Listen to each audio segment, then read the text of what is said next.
Yeah.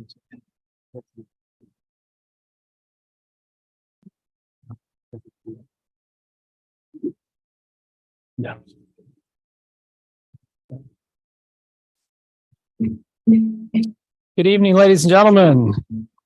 Welcome to the April 6th edition of the Lexington City Council meeting. Thank you all for being here. For those of you who missed us, we're scurrying in because we were in a work session looking at the budget with our finance director and staff, and have a terrific looking budget and encourage you to seek out the budget and review it and give us any thoughts and inputs to make it even better. Anyone who would like to speak tonight, I invite you to sign up if you plan to address council this evening. And with that, I'd like to call this meeting to order. And their first order of business, if you all will please stand and join me in the Pledge of Allegiance. I pledge allegiance to the flag of the United States of America and to the republic for which it stands, one nation, under God, indivisible, with liberty and justice for all.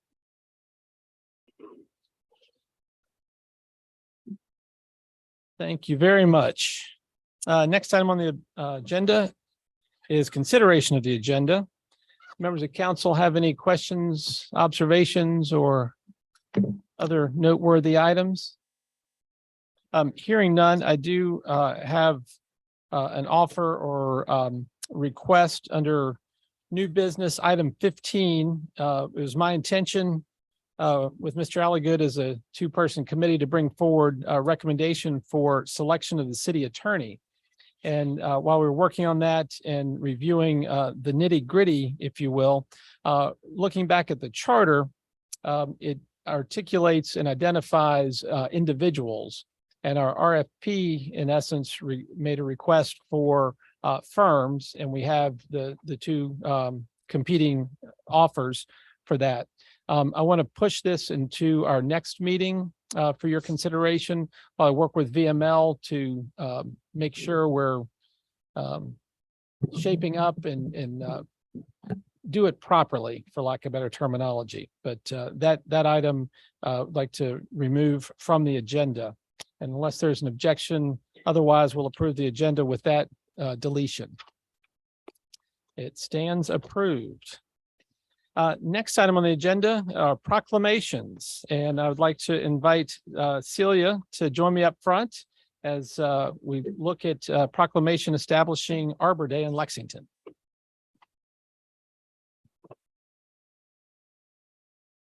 One up here.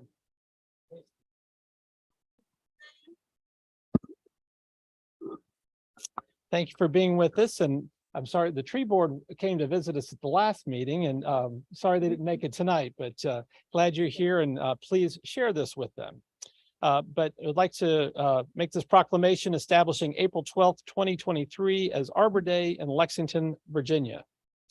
Whereas in 1872, J. Sterling Morton proposed to the Nebraska Board of Agriculture that a special day be set aside for the planting of trees. And whereas trees can reduce the erosion of our precious topsoil by wind and water, cut heating and cooling costs, moderate the temperature, clean the air, sequester carbon, produce oxygen, and provide habitat for wildlife.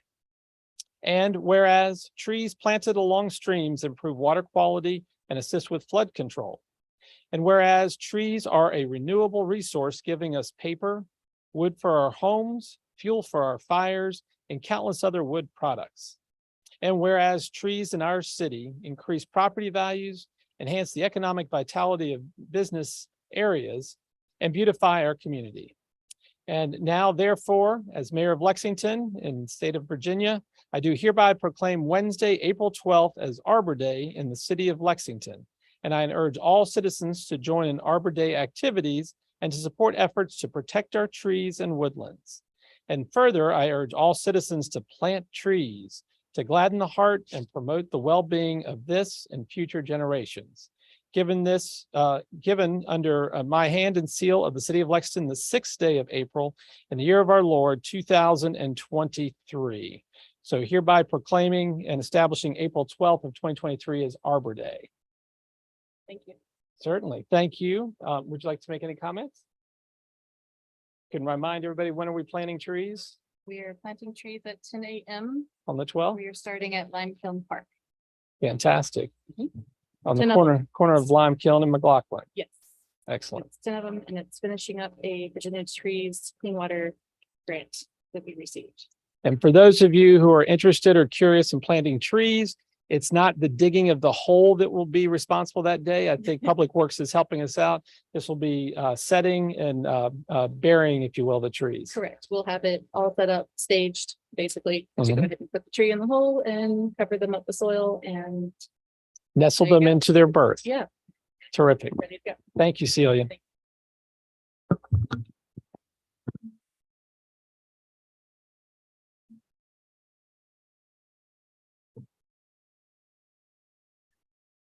Next item on the agenda are presentations. And Jenny Johnson is with us from Boxerwood and Core Works coordinator. Jenny, welcome and take it away. Thank you very much.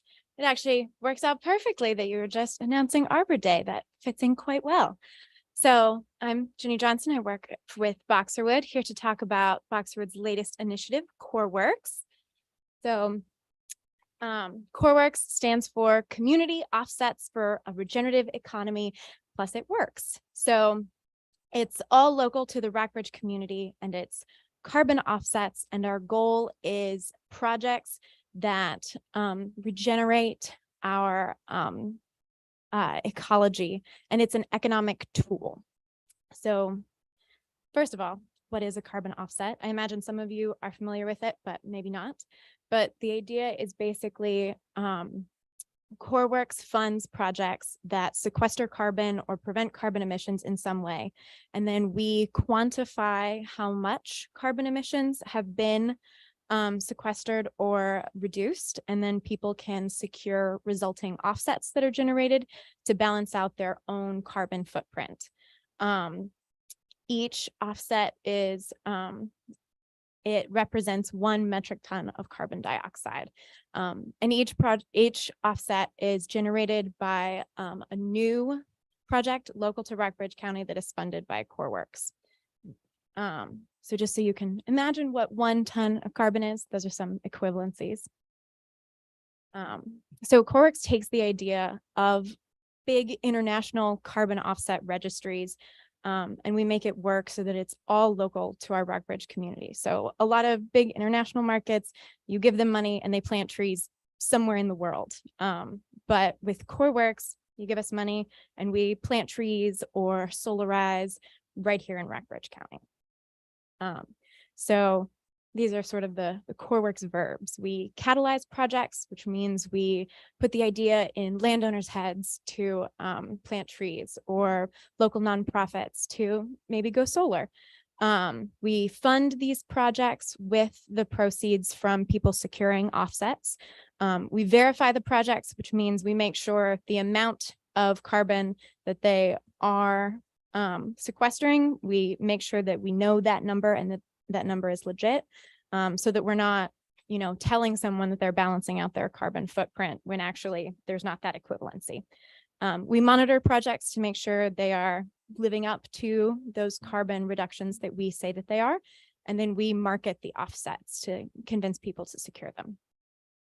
So these are our current funded project pathways. So far, we have 1 active solar project. If you've been at Boxerwood in the last couple of years, you might have seen the solar panels in our fields.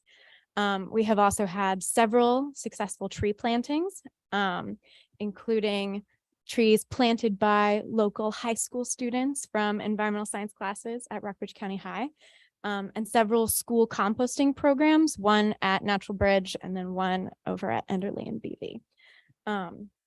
And so we hope to have more projects to come as our mechanism gets more funding and we can fund more projects. Our projects also every project has to pass a verification that is made up of community members. Carolyn Alexander, you may remember being on our very first one. It's a lot more streamlined than the version that you saw. So, but thank you for pioneering the way for us. So all projects pass an internal review. We, as CoreWorks, make sure that every project is living up to industry standards and our own CoreWorks standards. And also then we have our external review panel with community members. So this is the CoreWorks website. This is our marketplace where we make those offsets available. It is active now and has been for the last year. So we have had people secure offsets through CoreWorks. It's sort of been slow going. We're just figuring out how to get the machine going, but it is in motion. So this is just sort of a summary. So we've got the car is the person emitting carbon, and then they give CoreWorks money and secure an already generated offset. And then that money goes into funding future projects. So future solar panels, future tree plantings. And so we see this as a method not only for action and going forward with these ecological projects, but also a way to encourage conversations about carbon emissions and climate change and what we can be doing about that on a local level. And then, of course, it is the mechanism itself. So it is the economic tool of funding future projects. And then we also see this as a model that hopefully other rural communities that are self-reliant will want to take and run with in their own communities as well. So our whole thing is we don't just sequester carbon, we also have all of these other additional benefits. So every project is local to Rockbridge County. We're very proud of that. And it benefits Rockbridge County, both our ecosystems and our people and economy. There are also additional ecological benefits, not just carbon sequestration or prevention. And we're also big believers in involving people every step of the way. So we have volunteers planting trees, and we have landowners who are involved, and school children composting and planting trees. And we have people on our review teams. So there are a lot of people involved in the process as part of that action and conversation piece. So this is what we have accomplished in our first year of existence. We have completed 4 projects with 3 more already going in the works and more planned. We have 123 offsets that have been listed on our marketplace. 22 of them have already been secured, which is very exciting. And many, many people who have been involved in making our model work. So on the horizon, we have potential funding for the city's green infrastructure plan through future tree plantings. We would really like to solarize other nonprofits besides just Boxerwood and expand our composting projects. There's also opportunity for tourism promotion and other related marketing. Now that we've sort of got our mechanism working, we would really like to push the marketing. That's sort of the phase that we're in now. And we hope to continue to grow and develop more and more projects. So, thank you very much. Does anyone have any questions? Thank you, Jenny. Members of council have any questions for today? Mr. Alligood. Not a question so much, but a comment about planting trees. Back when my son was that high, we read the Lorax, Dr. Seuss book. And just to point out to youngsters how much of an impression adults can make when you read books like that. We went around looking for twigs to stick in the ground. My son would stick a twig in the ground routinely because the Onceler had cut all those truffle trees, and that was the problem there, factorization of it, whatnot. So Boxerwood should have a copy of that book available and make it mandatory reading for all participants, and maybe get that into schools as well for a report, because children are impressionable, and that's the right time to start showing them that. I was impressed. I was surprised when he started sticking the twigs in the ground. I asked him what he was doing in there. And another little story, when my wife grew up on a farm, and they had a tree that was called the honeymoon tree at the farm. And so the honeymoon tree would spawn daughter seeds, and we'd plant them and whatnot. And we told my son that we were going to plant a Nathaniel tree. My son's name is Nathaniel. And I didn't think anything of it. And as it turns out, he grew concerned. He thought we were going to plant him. But he stuck those twigs in the ground in there to do that. So he was already of the right persuasion to know about that. So get that Lorax circulating. Absolutely. It is amazing how ready kids are to take action for the environment. Absolutely. David.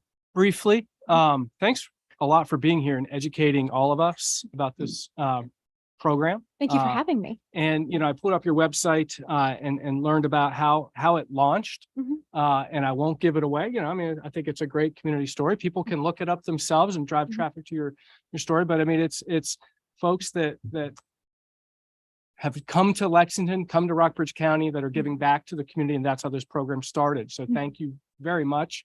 And hopefully by you being here, more people will go to the website and learn about it. Thank you. Thank you very much for the plug for the website. CoreWorks has absolutely been a collaborative project its entire existence. So Thank you. Jenny, I want you to know that since I was on that committee, I've been reading more and more about state and federal housing organizations who are stressing green infrastructure.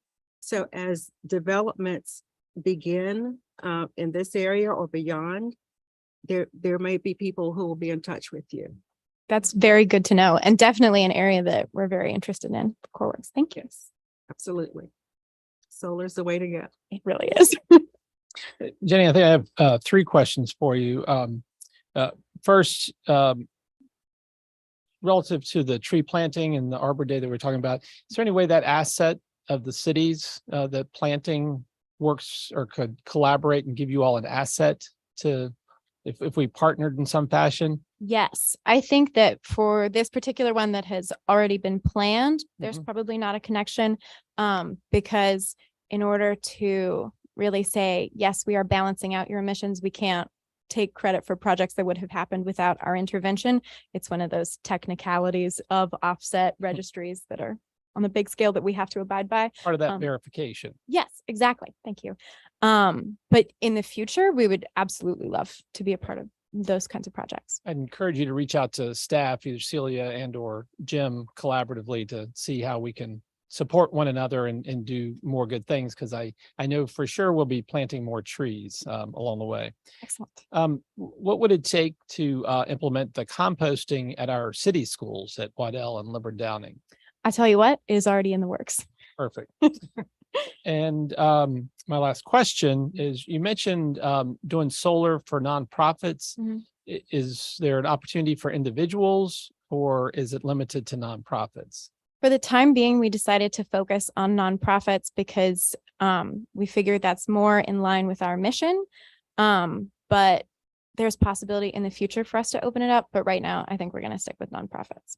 And the best way for a nonprofit to initiate that, if they have the space, for instance, in their yard to have solar panels and aren't utilizing solar right now, would be just to simply contact you and or CoreWorks. Yes. Thank you for the education, as David mentioned, and thank you for being here and the work that you're doing in our community of Lexington, Rockbridge County, and Buena Vista. I know it extends, includes all 3. So again, we greatly appreciate you being here. And if you'd like to stay for the rest of our meeting, we welcome you. But if you want to go enjoy the beautiful evening, you're welcome to do that as well. Well, thank you very much for having me. Take care. Next item on the agenda, public hearings. We have none. And item number 7, consideration of minutes. They were provided in your packet. And unless anyone has an objection to approving them as presented, hearing none, they will stand approved. Thank you all. Next item is citizens' remarks and comments. We'd love to hear from the public and encourage folks to come visit us. I'm not aware that anybody has signed up.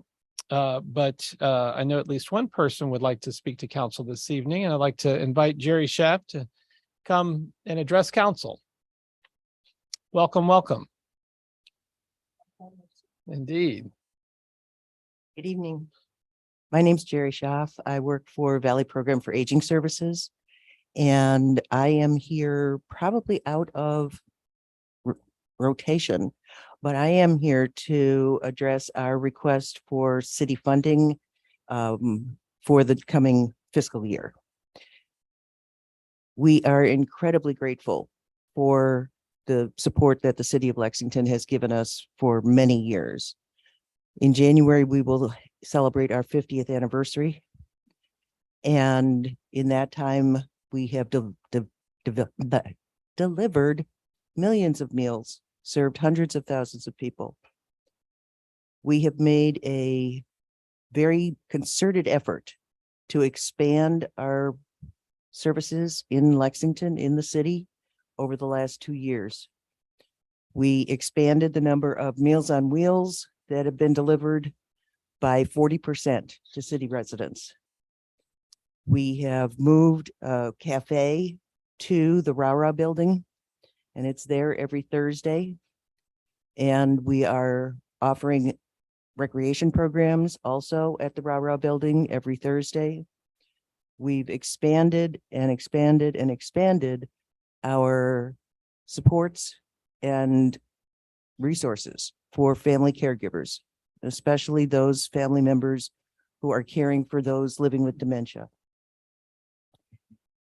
I'm really excited to tell you that there will be a program at the Rah-Rah building on the 25th of May that is called Serious Lego Play for family caregivers. And it is very impactful. And it is offered by the colleague of Teepa Snow, who is world famous for her methods and strategies for communicating effectively, let's put it that way, with people living with dementia. Our request includes a request for a 10% increase in city funding that would bring it from $30,000 to $33,000. We have a reason that all of you can relate to. We are delivering more and more and more Meals on Wheels. The cost of food has gone up tremendously. It is now costing us, just for food, this is not labor, packaging, supervision, or anything else. It is costing us $6.50 a meal. We are delivering throughout the county and the 2 cities 106 meals a day. That adds up fast. You add another 50 cents to a loaf of bread times 106 meals a day, and you've eaten up your $3,000 right there. So I am here just to address that and to thank you for your support. The city has been a wonderful partner with us, and we intend to keep on growing our programs here as well as throughout the 5 counties that we serve. Thank you, Jerry. Thank you. And thank you for being with us. We don't normally engage in discussion, but I'll ask council if they have any questions for Jerry, any comments about the VPAS. I'll make one. I'm going to pretend this is not public comment because I probably shouldn't make it. But anyway, I want to thank you for being here and thank you for all the services you provide to our community. I had several friends who recently went to a presentation you had about Medicare, and they said it was very enlightening and you saved them a lot of money potentially because they would have made some costly mistakes had they not heard your presentation. So I know you do a variety of things to help out people, particularly our seniors, and I appreciate all the work you do and your organization does. Thank you. And doing Medicare counseling is one of the things that gives me the most joy. Yeah, it's a tremendous resource, and it's very heartwarming, and I have great confidence as I refer people that are having struggles, that are seniors and need some level of support, whether it's Tai Chi classes that are taking place at the senior center or the music that takes place. There are a variety of events. Watercolor at the Rah Rah building every Thursday afternoon. Find a very zen moment from that standpoint. I know it's not frequently, currently, who is providing the meals? Right now at Southern Virginia University. Okay. And just to give a shout out and recognition, there was disruption at SVU for 1 week when or I think it was the week that I was helping deliver meals, and the Southern Inn delivered or prepared meals for us to deliver. And the joy on people's donated faces, them. yes, completely donated, but the joy on people's faces when we told them we were bringing them a meal, fried chicken dinner from the Southern Inn, they were mightily impressed and just pleased beyond. And so for folks that are shut-ins and need that additional support, and for George and his team to, it took a lot of effort. I can't remember how many meals it was that day, but 106. tremendous. And Great. he prepared meals for all of our Meals on Wheels volunteers and our staff. But Jerry, thank you again for being with us. Before you step down, I want to also acknowledge, I won't get into years, but certainly your career in our community started with United Way, and you advanced to Valley Program for Aging, and have been a pillar of the volunteer and, if you will, the kind people of our community for decades at this point. And VPAS's good work will continue on, but if I recall correctly, you'll be retiring soon. I will. And your comprehensive approach, steadfastness, and institutional knowledge and kind comfort will be sorely missed. But I know you've trained the people around you to carry on the mission and keep a good thing going. But I'd like to publicly thank you for your many, many years of service and support of those in our community that need it most. And those of us that served with you in some capacity on boards, the guidance you gave us to help us be better at our jobs. Thank you, sir. Certainly. I am wanting to assure you that VPAS is incredibly strong. And my successor has been named. She has not taken office yet. We're in a transition period, but Beth Bland, who has been our regional director for Harrisonburg and Rockingham, and our director of development, will be assuming the position of executive director sometime late in the summer. Sure. And I could not be more thrilled. Excellent. Thank you, Jerry. Have a great night. Thanks for being with us. Are there any other citizens that would like to address council this evening? Seeing no one, we'll close the citizens' remarks and comments at 7:28 and ask for council's consideration of the consent agenda. I don't want to take it out of that item out of the consent agenda. I just had a question about it. Does that count as discussion? I think so. Then I would like to take it out for a second. Very good. In the background information, it appears that the door permit will be for the street between Jefferson and Main, but the map shows that the First Fridays will be from Jefferson to Randolph. And I was just looking for clarification on that. I presume it's the former and not the latter. Thank you, Chief. How are you? It's going to be Washington Street between Jefferson and Main for May 5th. Is that on Chuck's question for the Dora footprint is just that block? For May 5th. Yes, for Yes. that one event. So there, if you look at the map, that whole encumbersome and that orange area, that's just the entire Dora footprint, but the green part is for that one event on May 5th.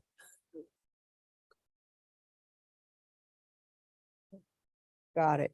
We'll make sure, sorry, Miss Rebecca Logan presented that. We'll make sure it's corrected. It's just one block. That's what I thought. I just want to make sure we're all clear on that. Yes, sir. Great. in light of that, I'll move to approve. Second. Have a motion and a second. Any discussion? Hearing none, roll call vote. Mr. Betts. Aye. Mr. Ziegler. Aye. Ms. Strawn. Aye. Mr. Alligood. Aye. Mr. Smith. Aye. Ms. Alexander. Aye. Motion carries unanimously. Thank you all very much. Unfinished business. Reviewing consideration of amending the noise ordinance, and I'll call on the city manager. Thank you, Mr. Mayor. I believe the city attorney and I will probably double team this. And essentially what we did here are two things is incorporated the changes that city council had requested. And then Mr. All of a sudden your name's gone. Carol. It just slipped. I'm sorry. I don't forget you. Yeah, that's all right. Mr. Carroll has some other sort of house cleaning changes he made throughout the ordinance itself, since he's been had in his hands now for a number of months. They don't change the ordinance to any great extent, but I'll let him speak to that. During the last meeting, I think it was Mr. Sigler commented that maybe it needed a hard look, and that's what I did. I went and took another look at it, and the most significant changes I made that are different than what council suggested, and which I present to you tonight. I tried to tighten up the definitions. For example, there was a definition for enclosed vehicle, but that term wasn't used in the ordinance, so I ended up removing it.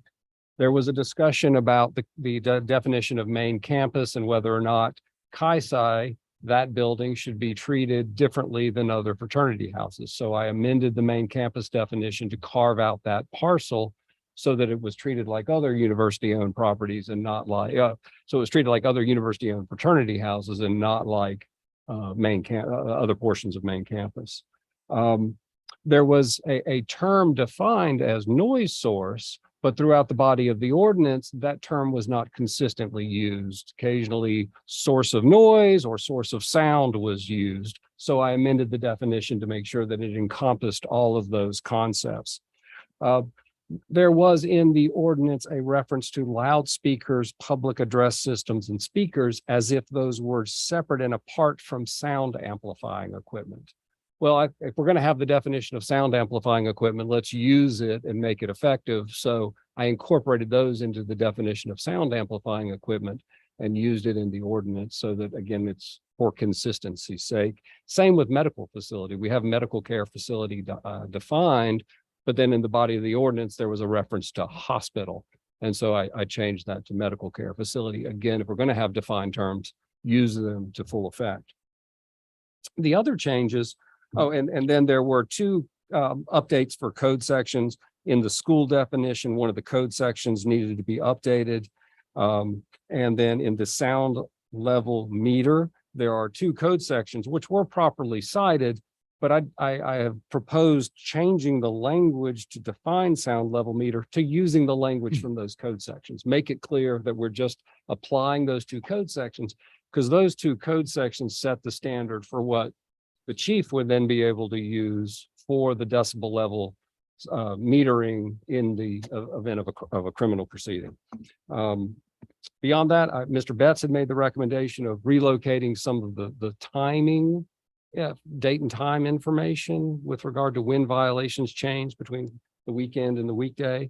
And at first we had thought about just moving that section, I believe it was subsection O, up higher in the statute. But as we were looking at it, it occurred to me that, well, that subsection O only applied in a couple of different instances. So rather than just relocating subsection O, I incorporated those time changes where appropriate in the ordinance with regard to those certain sounds, excessive sounds that would vary depending on the weekend hour. And then, of course, we made the change for to eliminate the class 1 misdemeanor, as have been requested by city council.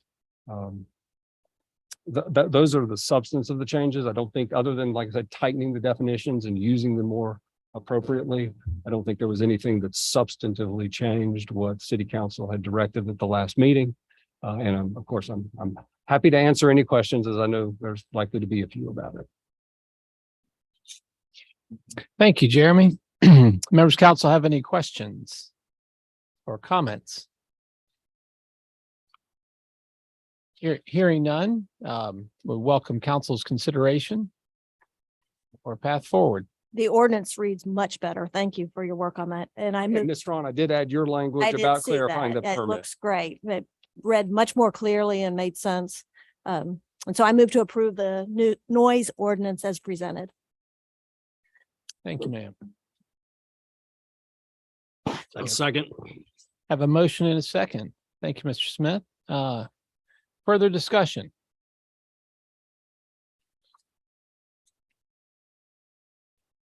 Hearing none, I'd ask for a roll call vote. Mr. Ziegler. Aye. Ms. Strawn. Aye. Mr. Alligood. Aye. Mr. Smith. Mr. Betts. Aye. Ms. Alexander. Aye. Motion carries unanimously. Thank you for your work, staff. I think we have a better document and we're all much better educated on noise ordinance. Next item is 10.2, review and consideration of the revised city council conflict of interest code of conduct policy, rather. Jim? This also, of course, is an item that you've seen several times, and basically this brings back before you the conflict of interest code for the city that you had discussed. And again, the city attorney looked at these, the code itself, the possibility for changes, the legal basis for what is required for a code under the statutes of Virginia. And, this code does meet that. And so we do recommend approval. I don't know if you have any specific questions at this juncture, but we tried to, Mr. Carroll did incorporate the questions that have come up in the past and the issues that were important to you. And the fundamental change with regard to the conflict of interest language, as we've discussed before, is it conforms to state code, which is the governing body of law as the General Assembly established it in the Commonwealth. So it mirrors state code with regard to conflict of interest. Keeps us in sync with the state. And when we asked the state, can we deviate from state code? They essentially said no. And they cited multiple court cases, multiple rulings that said you cannot deviate. You do not have the right. We have not granted you the right to redefine what a conflict of interest is. So don't redefine it. Essentially, in the law, it's called preemption. We see it a lot with federal preemption over states, but this is state preemption over a locality with regard to the ability to amend or modify the conflict of interest language or policy. And as you will recall, I did a little bit of a survey of some area jurisdictions, and not many jurisdictions even have a conflict of interest policy. So some do, but you're already above and beyond what others are doing by articulating this thing. And I appreciate the executive director of the Virginia Conflict of Interest and Ethics Advisory Council answering my multiple emails about what we may or may not be permitted to do, and learning that we were not permitted to redefine conflict of interest. And if I may, they are an excellent resource. We lawyers use them as well. And similarly, the folks at the FOIA Advisory Council are an excellent resource as well. So I think it was a good idea to reach out. Yeah, I just want to say I appreciate all the work on this. The ordinance reads much better. It's much better policy than we had before. I want to thank council for being willing to look at the whole code of ethics and the conflict of interest. I know it wasn't popular. I brought it up because I felt like it was poorly written and it was vague. And I know you were getting some pushback on even discussing it. So I appreciate you looking forward. And then we find out that we were in violation of the state code. So I'm glad that we have a much better policy in the end. With that, I move to approve the revised conflict of interest, revised code of ethics. Second. Have a motion, a second. Any discussion? I do have one other thing. So in the planning commission bylaws, it has their own conflict of interest policy. I guess I just need guidance. Should council direct them to eliminate that from there, since it's already in this code of The ethics? intent of city council is for this code to Right. apply to the planning commission. I think it would probably be worthwhile for the planning commission to rescind their contradictory or conflicting policy, perhaps. Okay. But, if they want to take the step of blessing this or accepting it. They certainly can, but I don't know that they need to. Okay, well, I'm just asking, and does council, I think council should direct them to modify their bylaws to remove that. With the state guiding us and providing, it's incumbent upon us as the planning commission is responsibility of the appointments by city council to follow through and make that adjustment. Would this apply to all of our boards and commissions? Yes. It is intended to. That's how it's going. Thank you. Very And good. to your point, Ms. Strawn, I mean, to the extent they have, back to the preemption point, to the extent they have a policy that differs from state law, it would be preempted and wouldn't be effective anyway. So Yeah. they might as well take it off the books and take an action to do so. And updated the bylaws, I think if I remember correctly, you all, as part of your annual process, look at those and reapprove them every year. It's usually perfunctory and no major changes. So whatever timing, be part of that process. And I think it's worth noting and make sure if any member of boards or commissions or city council has a question of whether or not they have a conflict of interest, your first line of defense, if you will, is the city attorney weighing in and evaluating that. So our planning commission and others also have that resource to get direction. And then if you ever do question whether or not you have a conflict of interest, the Commonwealth's attorney is a ruling body to weigh in and give an opinion on that. Under the Virginia Code, if the Commonwealth's attorney rules that you do not have a conflict, that is absolute immunity as you go forward with the matter. And it makes sense because he would be or she would be the individual who would prosecute the case if there were a violation. Right. Very good. Any other discussion? Hearing none, a roll call vote. Ms. Strawn, Aye. Mr. Ziegler. Aye. Mr. Alligood, Aye. Mr. Betts. Aye. Mr. Smith. Aye. Ms. Alexander. Aye. Motion carries unanimously. Thank you all very much. And thank you, staff, for revisions and research and questions and emails and all kinds of work involved with that. Item 10.3 is just being held position, will be dealt with at a later time. The next item on the agenda is number 11, reports and communications. Blue Ridge Resource Authority, Mr. Smith. Blue Ridge Resource Authority Advisory Council met Monday where we discussed the draft budget and the draft capital improvements plan. Some questions and answers were shared. Anticipate the budget will go to the full board as presented to the committee. Thank you, Mr. Smith. Any questions? And for those of you who have a keen interest in talking trash, we'll be convening Monday at 4:30 right here. So feel free to come and join us. Main Street, Lexington, Mr. Smith. As you may have noticed, if you're driving around town, the Gateway Triangle Garden is finally back up and nearing completion. Should be finished within the next 3 weeks. The 3 precast concrete planters arrived, are being carefully installed by Garrett Landscapes. Looking forward to seeing that finally completed. Sidewalk sale, April 21st through Sunday, April 23rd.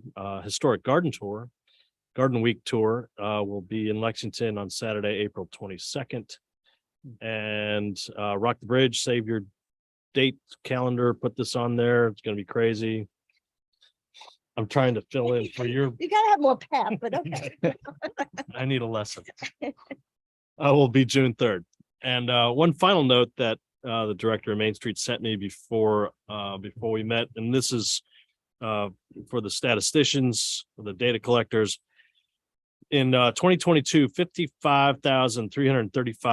$535 worth of gift certificates were sold during that time. Over $55,000, and since 2013, so the last 10 years, $380,765 of gift certificates have been sold. So all that goes back, of course, back into our local downtown merchant economy. So that's a healthy number to see for our downtown and the Main Street program. Thank you, Mr. Smith. That's the reason our sales tax are on the rise. Part of the reason. Any questions for Mr. Smith? Planning Commission, Ms. Strong. Very good. Planning Commission met on Thursday, March 23rd. And one item of new business was we had an application for a boundary line adjustment and vacations for two properties on Massey Street. That's at 317 Massey Street, and 23 Marble Lane. It's on the corner. We unanimously approved that, and it'll come before council at our next meeting. And then we continued our discussion on accessory dwelling units. That's all I have unless there's any questions. Thank you for that peppy report. Any questions of Ms. Strong? Mr. Betts, Regional Tourism. No report. Thank you, sir. Raro, Mr. Ziegler. Anything going on? We have been busy. A lot of thanks need to be handed out in no particular order. Of course, Greg and Cindy Mullen, the Timber Film Framers Guild. The Mullen family, their leadership is absolutely tremendous with the gifts that they continue to give to the community and all the volunteers. But we were very appreciative on the role that they played to get that timber frame built at Brubaker Field.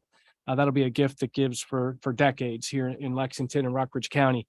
You know, we also owe a huge thanks to the Pickrell family. There's a fund with RARO of money that has allowed us significant flexibility on some really cool projects over the years. And that having that money allowed us to jump into this project when we found out on very short notice that it could be built this spring. Because you might recall that this project was originally programmed for April 2024. And we found out that there was an opening just a couple months ago and it all happened. And that just having that Pickrell fund allowed us to say, yes, we're ready to go. And then, of course, we applied for the money for the Rockbridge Community Health Foundation, and we received those funds. And so we're appreciative of that money because that also made the project happen. Public Works. So Patrick and your team, thank you very, very much. We just had so much cooperation from everyone to make this happen. And so it's exciting. We still need the roof put on it, and our plan is to have that put on in the next 2 weeks. One of the RARO Board of Directors members is Bryson Adams. He's from Buena Vista. Great addition to our board. He's recently come on board, and he has a construction business. And he and his contacts are gonna. It'll take them a day. They're gonna do it. And so we are extremely thankful. Obviously, you know, some people have skills, some don't, and he's able to give back to the community. And we are thrilled to get that roof put on. So it is incredibly exciting. Dozens of people served food, dozens of people prepared food. We had good weather. We had cadets help. So thank you. And I encourage everyone to drive by Brubaker. You can get a great view if you go up by the pool and look down or just kind of from anywhere, but it's tremendous. So that is what our staff has been doing. They worked quite a bit in the last week or so on that. Additionally, we've wrapped up our winter sports and we're launching our spring sports. Our numbers are strong. We've got teams throughout Lexington and Rockbridge County and Buena Vista. So that's fantastic for softball and baseball and everything that's happening. Pickleball continues to do well. I think if you are not following the Rockbridge Pickleball Club on Facebook, you should. If you're interested in that sport, it's a welcoming group and there's a lot of opportunities to play. One thing that's been being worked on with the county is utilizing some storage space at Rivermont. And so there's a large room at Rivermont, Rockbridge Rivermont, that was not being used, but the county kind of has first right of to use it. And so RARO saw that space and decided, wow, we could use indoor space, because you might know we've struggled at times to where we could do our wrestling program or where we could do indoor cheer or whatever it might be. And, you know, heck, it could be storage, but the County Board of Supervisors has worked to approve our access, RARO's access to that. And that's helpful. So we're appreciative of that. We're also launching a couple RARO Adventures programs. This is something that we kind of teased a couple meetings ago, where we plan to partner with some private businesses to expose kids initially to outdoor activities such as kayaking. And so our plan is that we're going to work with Journey Outdoors and Maury River Smallmouth group to provide some kayaking instruction during a week in June. And then to be determined kind of a hiking backpacking opportunity to expose kids to get out to maybe trails that they otherwise haven't been on. And we're hoping to be able to partner with Walkabout Outfitters. There's obviously a good cohesion there. And so we're just really excited that these businesses in the community are willing to work with RARO, and we're going to just try to expose kids to things that they otherwise might not be exposed to. One of the things that's going to be might come before council is also potentially charging private groups for using our athletic fields. So this is an idea that RARO, it's not their idea. Other people have had the idea. But Chad Coffey and staff kind of took it to Jim, because I'll tell you, we've got Brubaker Field, Fox Field. Those are really nice facilities, and they're being used by outside groups, which we are happy that they're being used by outside groups when they essentially reserve them. And then they charge admission to anyone that wants to watch whatever activities they're doing there. And the RARO staff and city staff maintains those fields. We might line them. We're obviously keeping the grass. We're taking care of those fields. It's wear and tear. And so we just decided we've got a tremendous asset. We could maybe charge for it. It's not a huge amount. It might be initially, it might be $50 a field per day. That's not a great amount when you're charging spectators $5 or $10 each to watch an athletic event. But Jim is open to the idea, but we want to make sure that we work with Buena Vista and Rockbridge County to make sure we all know what we're doing, and whether we do it together or just that we're not doing it on our own and catching someone off guard. So that's on the horizon. But obviously, if we're charging for our fields to an outside group that is running a tournament, that would most likely come before council because it includes a fee structure. So I wanted to preview that. And if you have any questions, please let me know. But it's not to restrict or turn the fields off to anyone. It's really to kind of have RARO cover some of their expenses when a Friday afternoon might be spent preparing a field for an outside group to use Saturday and Sunday and everything. So I could share a little bit more, but I'll let it go at that. I might forward you all Chad Coffey's report that he shared with us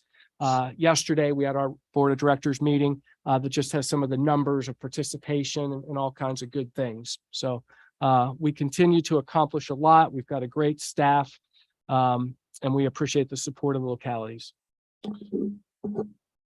Question. Ms. Alexander. Ms. Alexander, go right ahead. Has there ever been any discussion with the RARO board about adding adult soccer? Last year we launched the adult softball and it went well. And we have adult basketball. We have not yet mentioned soccer. We're obviously youth soccer. Rockbridge United then kind of takes the older kids in the community that want to travel a little bit more. We have not mentioned soccer. We are aware that there are some pickup games occasionally at Jordan's Point on some Saturday or weekend mornings, and then there's also sometimes pickup games on W&L's fields that just kind of happen, people know about, and then we know that there's some more organized adult soccer in Charlottesville, I think, for sure. So I can take that back because again, we're looking. We want to offer opportunities if people will take advantage of them. And if we've already said, if we are doing too good of a job and there's a desire and a need, we will go back to the localities and say, we need help. If we're doing too good of a job by offering activities. So I will take that back. And I appreciate that because when someone was upset that they didn't have many choices of where to go, I suggested that they contact Chad at Raro. And I don't know if they did or not, but since then I have heard that they've been chased off of the property at Jordan's Point. So I don't want to see that negativity to become more public. And if Raro can help meet that challenge, I really appreciate the discussion. Because it's a pretty large group, so I understand. You know, Raro got involved in the adult basketball because the adult basketball was already organically happening in certain gyms throughout the county and the city. And when some of the school boards started to look at their policies on and access to the gyms, they realized, wow, just because you know someone or, you know, you don't just get open gym. And so that's where Raro stepped in and there was an existing adult league or adult pickup basketball. And once it came under Raro and we had waivers and proper paperwork and charged a nominal fee and had a site supervisor that was responsible, then the school districts were much more open to allowing access to that gym. So, you know, we would not want to ruin a good thing, but if it would help scheduling, help understand who has the field when, and everything, that's what we're open to. We're open, especially when there's opportunities to be a part of something good, but doesn't require a ton of staff time. I thought it would be a great opportunity for Raro to show their inclusivity to groups who have different sports that they want to play. And I have a contact name and number that I can give you, you know, so that you can have those conversations with that group. Okay, thank you. Sure. My question was about the charging for the fields. Would the charge to reserve the field just be for these organizations that are charging and having events there, or would that be if somebody wanted to reserve the field for like a pickup game? Would it be any reservation of the field, or just specifically for like a reservation for events? It's a good question. You know, the goal again is to not restrict use to any of these fields. I mean, there's already pickup games at the Waddell Diamond of you know, where some people play pickup softball. As I look at this, the purpose was, especially when the Raro staff had to set up the field. Okay. Because sometimes, you know, you need the lights, sometimes you need the lines painted, sometimes you need the outfield fence. So there were certain things that Raro staff was going out there and doing those things, or the outside group contacted Raro and said, we're going to be there. Will you mow it? And, you know, yeah, we're happy to do that. And so this is just a small way that might help Public Works or Raro to recoup some of that cost. There's, you know, if a pickup group wanted to show up and play, they can do that. If it's reserved already, then you would get bumped your pickup group. If there's a pickup group that just happens to want to play and is trying to go through the process of reserving a field and says, we don't need lines, we don't need lights, we don't need anything, that's not the intent to say, oh, we're still going to like try to get your money when we're not having to do anything to prepare it. Okay. So I mean, again, these fields, we want them to be used. We want them to be used.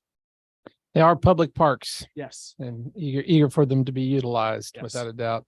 More recreation is good and part of the wellness plan. Thank you for that report. Any other questions for Mr. Ziegler? Just a comment. Chad gave a presentation along the lines of what you described for the getting outdoors involved with Raro and actually adding recreation to the recreation part of the Raro title. And it really sparked a lot of energy with the Rockbridge Outdoors group that morning when he gave that presentation, and I'm glad to hear that's moving forward and going to be part of our summer. After Chad worked, no doubt, 60 hours in 5 days, or, you know, 70 hours in 5 days, helping with this timber frame, he did then attend all day on Wednesday. And I know it was a longer meeting than that over in Buena Vista. He attended the Recreation Economy for Rural Communities meeting. That was an 8-hour meeting after Chad built the timber frame essentially. And so he was a part of that also. So Chad is very trying to be visible in the community and trying to figure out where RARO fits into certain things where, again, our goal is to provide opportunities. We will not be everything to everyone, but we want opportunities to everyone. Great. And this is not specifically RARO, but it has to do with the timber frame event that RARO was a recipient of. Greg and Cindy Mullen have been a wonderful, asset for this community, and it's gained a lot from it. And and I'm hoping that somewhere along the way, before they pass the baton to a younger group of people to do these projects, that somehow the entire community can recognize them in some way, even though they don't want something like that. I think that it would be nice to recognize them probably in all 3 jurisdictions.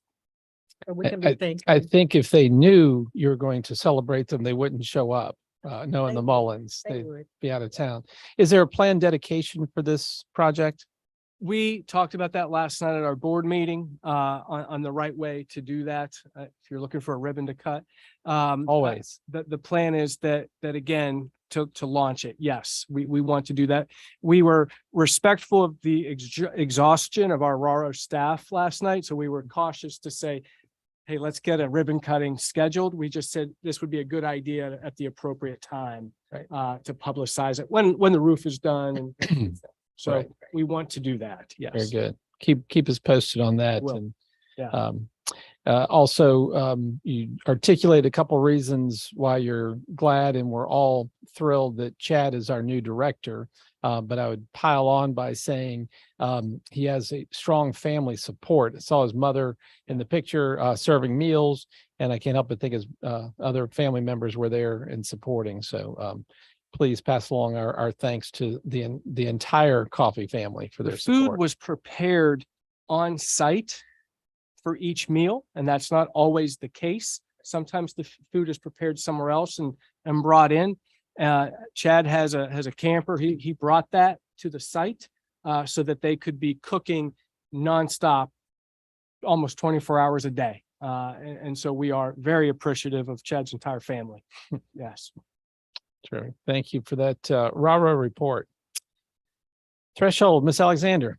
Yes, Threshold met on March 22nd.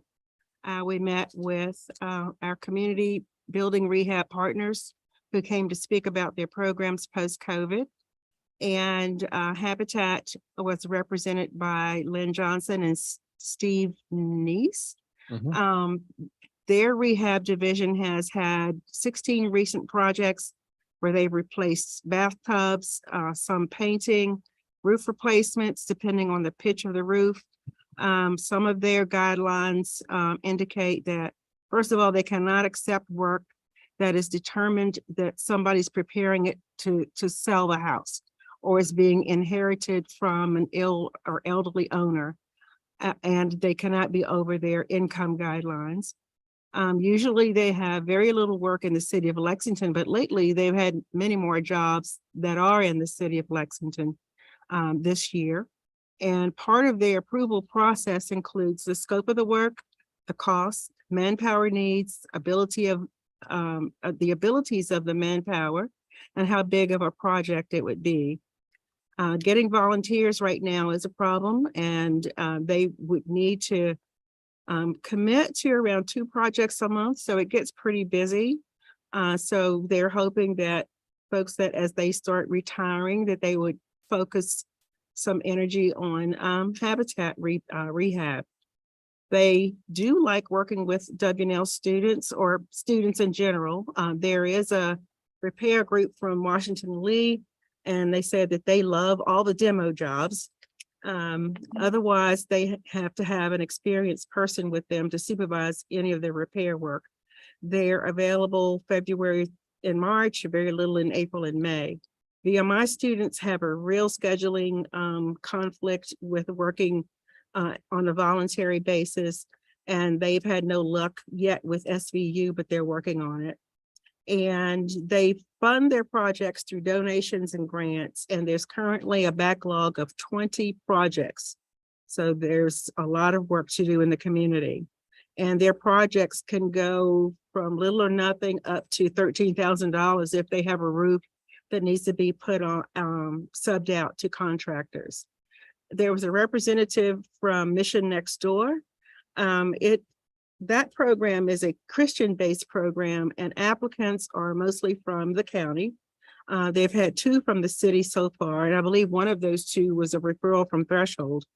And they do receive referrals mainly from Department of Social Services and VPAS, as well as Threshold. And their problems tend to be toilet leaks, rotting floors, and installing ramps happens to be one of their main jobs.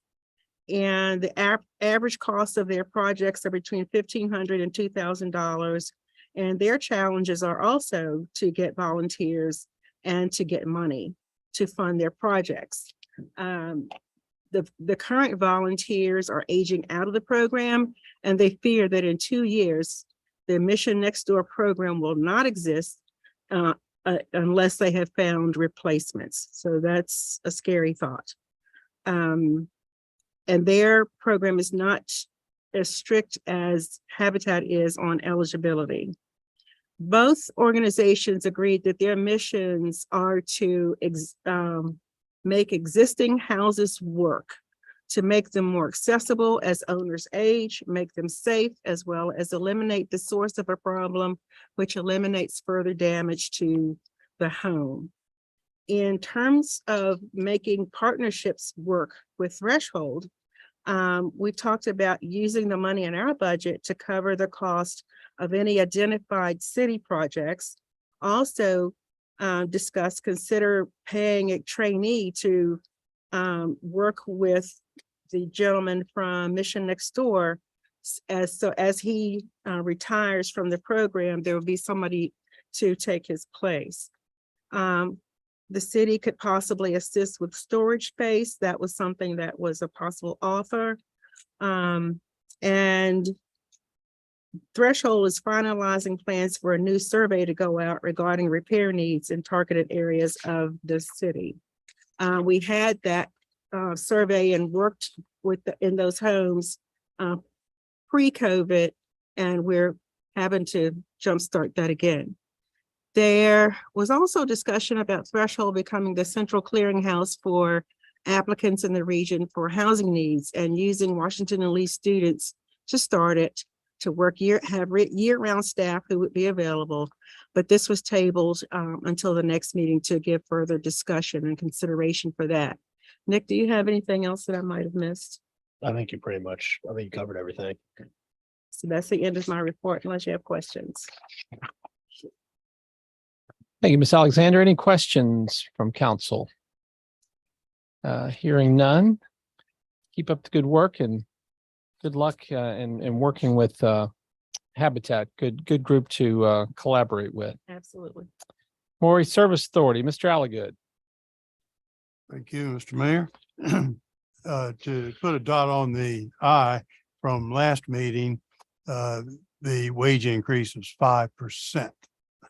And there, I told you the absolute dollar amounts, and it worked out to be 5. Separately, but still related to MSA, we have a big event coming up this coming Tuesday, where Senator Warner will be in attendance at MSA 2:00 on this coming Tuesday at the MSA plant on Osage Lane at the water plant for the presentation of federal grant money to MSA for fixing the water intake pump system. And so there'll be a dedication for that. And so everybody's invited. It's a public open event there. And the next MSA board meeting will be the 4th Tuesday of this month, 5:00 here. So there hasn't been any other things happen, but it'll be a big deal for celebrity Senator Warner to come. So come out for a photo op in there. Thank you, Mr. Alligood. Any questions from council? Mr. Smith. Is is the grant to the MSA or is the grant to Rockbridge County? I think it's to Rockbridge County. Okay. And, but it'll be presented at the MSA Right. meeting I on Tuesday. thought you said the grant was for MSA when it's actually, Well, it's for repairing the water Right. plant that's owned by MSA. Yeah. In there. It's so, I yeah, think there's a detail on who gets what. yeah, and it's an important one. That's why Right. I'm bringing it up. Right. And MSA is applying for additional money as well. So it's $3 million that we're talking about Tuesday. Right. And the estimated project cost is substantially higher than 3 million. So, Yes, it is. so we're still looking for other sources of revenue. But come out for, hopefully it'll be a nice sunny day. Thanks. Mr. Smith, any other details with your pointing out the Rockbridge County dollars? No, just clarifying that the grant is to the county and not to the MSA. Gotcha. That's all. So the county's getting funding through a grant that the city has not yet been able to achieve or acquire. Right. That's Or I think noteworthy that the county didn't invite the city to participate in the grant. I just want to make sure that clarification is public. And that is different than how some other grants are done, where the money's not taken off the top so that we all share in it. Just to note that it's different. Right. Very good. Thank you very much, Ms. Charlie. For my report, I have just a couple of items, I think, maybe just one primary. One along the lines of celebrations and opportunities next Friday at 1 p.m. at Jordan's Point. The Woods Creek Trail dedication ceremony will be taking place. I think there's also one the exact same time in Buena Vista, and earlier in the day, there'll be one at Cyrus McCormick Farm. So you can celebrate all over the county in our community next Friday. Additionally, you may recall B. Johnson was going to bring a petition forward, but was unable to due to her mother's passing away. And since our last meeting, I took the opportunity to contact Connie Clark. She's the mother of Shy Clark, who is who purchased 201 North Randolph Street. One, to make her aware of the concerns of the neighbors, and also just to see if there was some support and also find out what the plans are. Connie was very open to the conversation and very candid in saying that their goal is to return it to a primary home and restore the existing home, not to demolition it. But she said the challenge that she had and would love to have some help with is that she hasn't been able to find a roofer who would help put a roof and stop the elements damaging what's left of the inside. And I connected her with a roofing trust professional, and we met out on the property this past Tuesday, I think it was, to assess it and talk about what it would take and the process of engaging a professional engineer to work towards putting a new roof on it. So she was very receptive, and even after the significant steps and the challenge, she really has it in her heart and soul to restore that building. And I look forward to lending additional support, but I encouraged her to reach out to her neighbors. But while we were there, there was cooperation with the city. We had asked, there was a large pile of tree sticks and debris, and Arnie's office had asked for that to be cleaned up, but city truck was there and that was being removed. They've been keeping up with the mowing, but there's also additional work that they plan to do on the grounds to keep it safe. And Randy Hostetter, now that the project there is predominantly completed, the area that was a parking lot is being vacated by Adams and Randy Hostetter. But a huge thank you to the Clarks for allowing, they of course were compensated, but for cooperating and working with the city and with the contractor to replace all the piping and have that be a staging area. And really look forward to the future and what comes out there. But Connie agreed to keep me apprised of their progress and successes going forward. But I just wanted to share that. For me, it was a great sense of neighbors conversation and working together and working to improve the neighborhood, and look forward to great things. And if you know anybody that would like to participate in funding or even buying a finished house, beautiful house, the Sheridan House, 201 North Randolph, Connie would welcome the opportunity from that standpoint. And that's all I have, unless you have any questions. And otherwise, I'll bounce past to the city manager. Thank you, Mr. Mayor. Of course, we had one additional week between tonight and our last meeting, so I've got a much longer report to share. So just a few notes from the fire department. The department recently hosted several SVU students who are enrolled in the EMT program, and these students are working on their patient contact practical portion of their program. Firefighter EMT Matt Spencer and firefighter Wes Harlow completed grain bin rescue training. This is a highly specialized rescue team, and it was made possible through a grant from the Virginia Farm Bureau. And the department is now one of the few trained and equipped departments in this part of the state with this capability. With the help of the city treasurer, Pat Delaney, the department renewed the Medicaid participating agency license, so Medicaid could be billed for EMS services that the department provides. The department was called to free a 10-year-old boy who had gotten his leg caught between two columns. They had used pressurized airbags, and they were used to separate the columns so his legs could be freed, and then the columns were replaced. During the high winds last Saturday, the department responded to 9 calls involving trees and or wires down.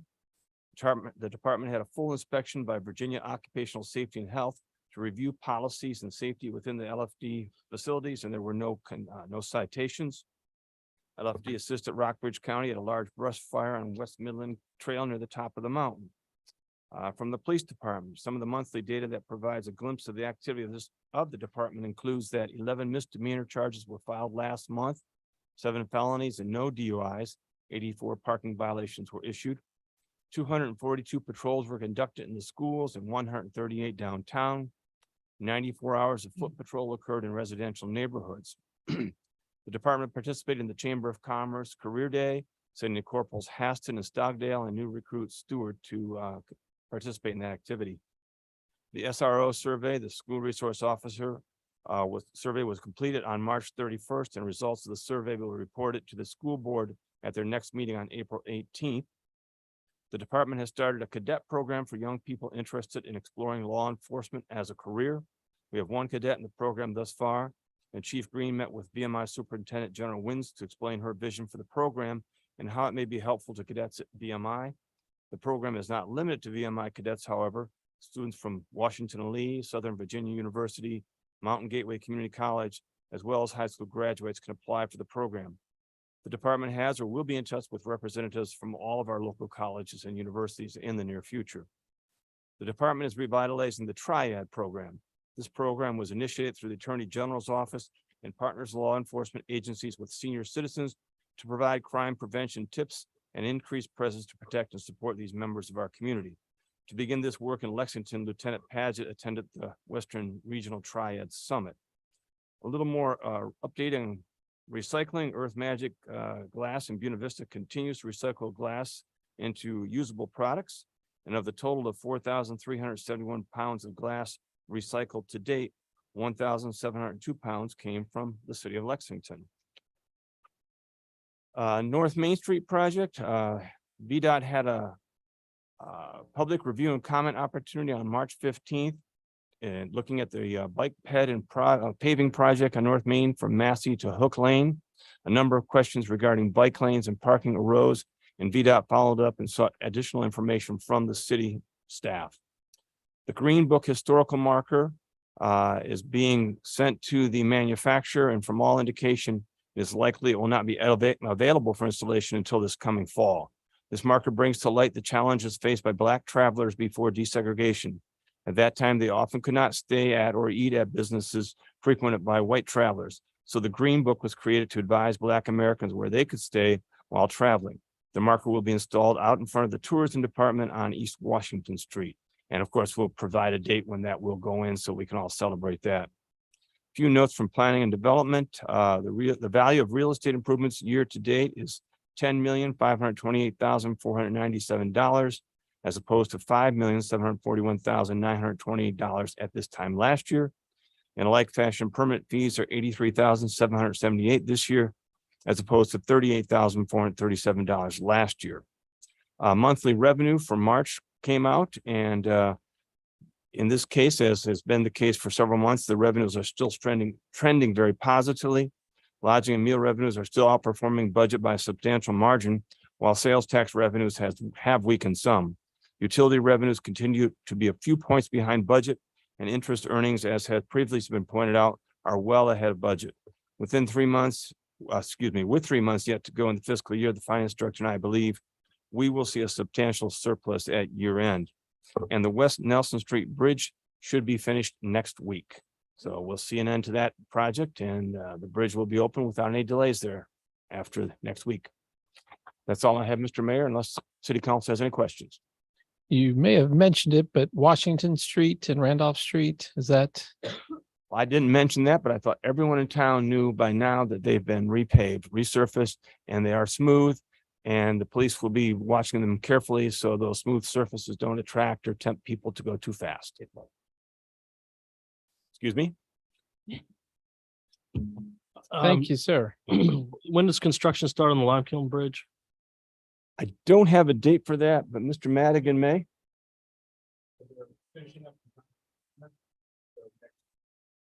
Okay, just an observation. I've noticed some deterioration recently over there. I don't know if that was on your radar. We're currently having work with our bridge consultant, and we're doing inspections right now. So I'll be sure they're probably. Thanks.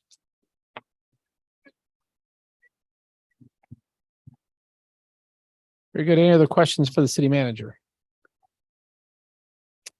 Hearing none. City attorney. No report for me this evening, Mr. Mayor. As always, happy to answer any questions folks may have. Very good. Members of council have any questions for city attorney? Very good. That concludes all but our closed meeting. And before Ms. Alexander reads us into a closed session, you see the topic there, bargaining and negotiating strategy. And I do not anticipate that council will be making any decisions, but just coming out and closing our meeting. Ms. Alexander. I move that Lexington City Council will convene in a closed meeting in accordance with section 2.2-3711, subsection A, paragraph 3, the Code of Virginia, a closed session for the purpose of discussing the disposition of publicly held real property located at 626 Waddell Street, when the discussion in an open meeting would adversely affect the city's bargaining position or negotiating strategy. Second. There's been a motion and a second. Roll call vote. Ms. Strong, Aye. Mr. Smith, Aye. Mr. Sigler, Aye. Mr. Betts, Aye. Mr. Alligood. Aye. And I vote aye. We are now in closed session.